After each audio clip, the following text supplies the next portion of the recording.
আসসালামু আলাইকুম রহমতুল্লাহ। ভাই শশা ছোলার পদ্ধতিটা খুব পছন্দ হয়েছে এবং দ্রুত এই ভাইটি শশা ছুলতেছে। তারপরে আর আর কি ভাই দেখাচ্ছি, দাঁড়ান।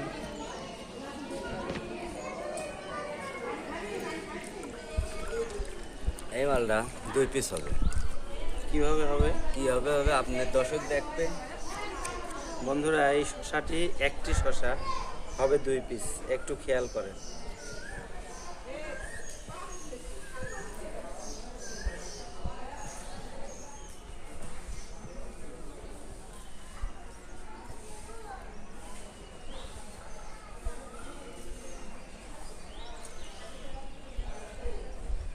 বাহ, চমৎকার।